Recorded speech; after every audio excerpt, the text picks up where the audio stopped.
Wabot, juste pour revenir un peu sur la société, donc on est une société de robotique. On développe à la fois des plateformes et du logiciel pour robots. Donc c'est-à-dire soit on développe notre plateforme, on met des logiciels existants dedans, soit on développe nos propres logiciels, soit on prend des plateformes existantes dans lesquelles on va utiliser le logiciel ou le refaire, l'améliorer sur le logiciel. Donc ça c'est d'un point de vue technique. Après d'un point de vue donc vision de marché de notre boîte, donc nous on est dans la robotique de service. D'accord.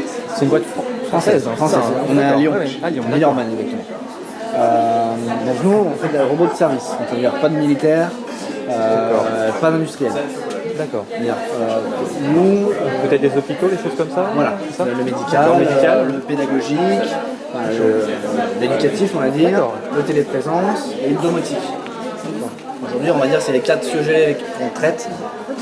C'est-à-dire que alors en termes pédagogiques on a le POB, le petit robot POB, c'est un robot cubique rouge sur lequel on peut monter des petites pièces et derrière le programmer de manière graphique. Le deuxième qu'on a c'est le Emox qui est là. Oui. C'est celui-là. Lui il est un peu plus évolué, il arrive déjà à monter. On peut le programmer via une interface graphique et en fait la grosse particularité c'est surtout qu'il a une caméra, donc on intègre dans son logiciel tout ce qui est traitement d'image, donc détection de visage, de couleurs, de mouvements. Donc ça c'est un produit qui est plutôt utilisé dans quel cadre alors le POP ça va être pour le collège-lycée, donc apprentissage, découverte de la robotique. Les MOOC ça va être lycée, école d'ingénieur, université, où là c'est plus alors on découvre la robotique aussi, mais derrière on peut aller beaucoup plus loin on peut le programmer par soi-même, descendre dans les couches basses, on va dire du robot, tout est accessible. Et on va faire aussi une version Android qui permettront à tous les développeurs Android de développer des applications. Donc ça c'est pour la partie pédagogique. Alors après on a la partie un peu plus téléprésence qu'on lance un peu en ce moment là. Donc on a celui-là, alors ça c'est un robot qui s'appelle le Botiful, B-O-T-I-F-U-L. Donc c'est une Française qui le développe, qui est allée aux États-Unis. Donc c'est un robot très très simple. Vous le connectez à votre smartphone en Bluetooth et après via un Skype ou une application spécifique, vous pouvez piloter le robot à distance tout en faisant la visioconférence. D'accord. Voilà, c'est on va dire un robot de conférence pour la table. Donc ça c'est et on peut le déplacer. On peut le piloter. Ah d'accord, on peut le piloter. Ouais. L'objectif c'est de pouvoir redresser légèrement l'écran et de pouvoir bouger à droite à gauche. On avait une personne en face de soi. C'est un peu ça. L'objectif c'est de rendre le truc un peu plus interactif. Un peu plus vivant que. Voilà, juste un écran comme ça posé où on aurait du mal à tenir, c'est fastidieux. C'est Wall-E, c'est un petit côté. Voilà, c'est la partie robotique. Voilà. D'accord. Et en dessous alors c'est comment c'est à base de petites roulettes, il y a 3 roulettes. Alors vous avez 2 roues motrices et une petite roue folle avec une connexion Bluetooth derrière pour le. Il fonctionne sur batterie. Et voilà, vous avez une recharge USB. Ah d'accord. Un peu à la manière des MOX, c'est un peu la même chose. Vous avez 2 roues, une petite bille derrière. Alors lui par contre c'est un chargeur à côté pour recharger la batterie, donc il faut démonter la batterie. D'accord. Donc ça le prix ça avoisine. Celui-là ça va avoisiner entre 200 et 300 euros. D'accord. Juste pour la plateforme. Celui-là il sera aux alentours de 1200.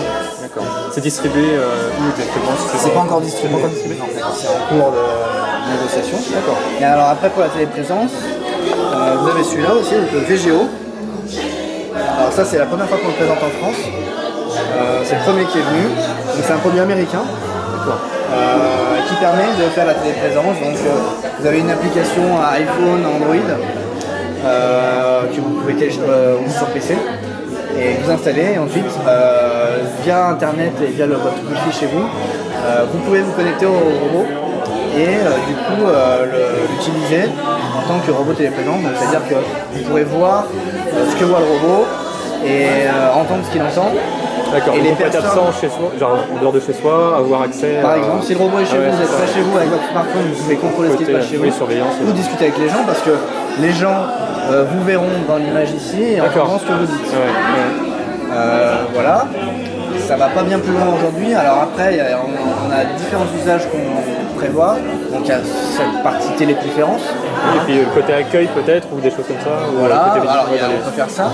Alors il y a pour tout ce qui est médical, c'est-à-dire que c'est permettre aux gens qui sont malades ou immobilisés chez eux, de quand même rester en contact avec leur famille, ou dans le cadre par exemple d'un étudiant, d'un lycéen, d'être en contact avec ses amis, du collège ou du lycée, ça peut être ce genre de choses. Après ça peut être aussi si jamais votre grand-mère, vos parents sont âgés, sont chez eux, ça vous permet d'aller les voir et d'interagir un peu avec eux, de voir s'ils vont bien, de manière un peu plus interactive que juste une webcam. Donc là en fait ça pivote, c'est ça la caméra. Alors là je vais le démarrer.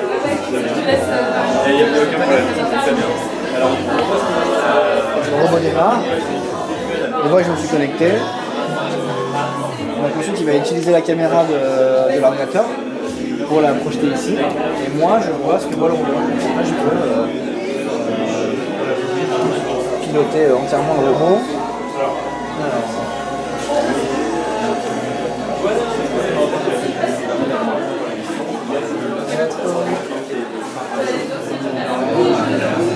D'accord, je peux piloter le moteur de la caméra. Alors là il a plus trop de batterie, mais je devrais pouvoir m'en sortir pour le faire avancer un peu. Là, je vais essayer de le faire sortir.